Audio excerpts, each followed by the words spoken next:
Menurut angka terbaru dari Organisasi Kesehatan Dunia atau WHO, jumlah kasus di Indonesia telah mencapai lebih dari 4 juta kasus yang terkonfirmasi positif COVID-19.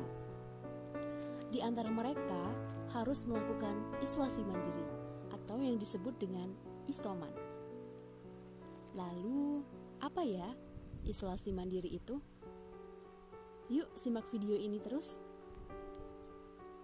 Nah, pengertian dari isolasi mandiri adalah upaya memisahkan individu yang sakit dan membutuhkan perawatan COVID-19 agar mengurangi resiko penularan. Kemudian, bagaimana ya dengan manfaat dari isolasi mandiri? Nah, yuk kita bahas satu-satu.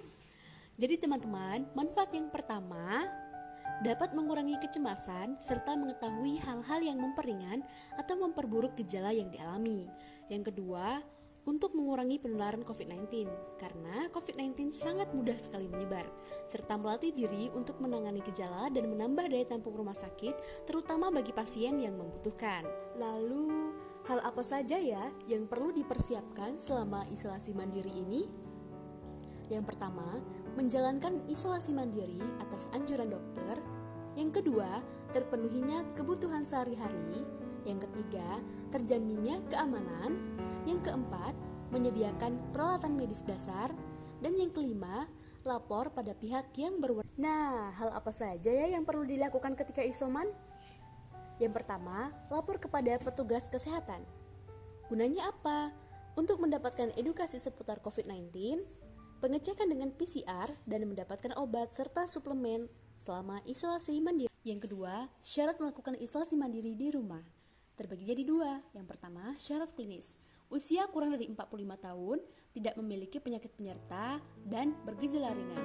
Sedangkan syarat rumah dapat tinggal di kamar terpisah dan terutama untuk memiliki kamar mandi sendiri, juga memiliki ventilasi yang baik. Nah, aturan selama isolasi mandiri di rumah, yang pertama, saat makan usahakan di ruangan terpisah dengan anggota keluarga lainnya. Yang kedua, pakai alat makan dan minum yang berbeda. Yang ketiga, selama isoman diharapkan untuk tidak keluar rumah dan menerima tamu.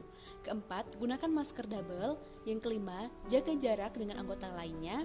Yang keenam, pantau saturasi oksigen selama isoman. Dan yang ketujuh, pantau suhu tubuh dengan menggunakan termometer. Kriteria selesai isolasi mandiri atau kesembuhan COVID-19. Menurut CDC, dari data yang tersedia menunjukkan bahwa seseorang dengan COVID-19 ringan hingga sedang tetap dapat menular dalam waktu 10 hari setelah timbulnya gejala. Beberapa orang dengan gejala parah hingga kritis atau orang-orang yang memiliki gangguan kekebalan yang parah kemungkinan tetap dalam rentang waktu 20 hari setelah timbulnya gejala.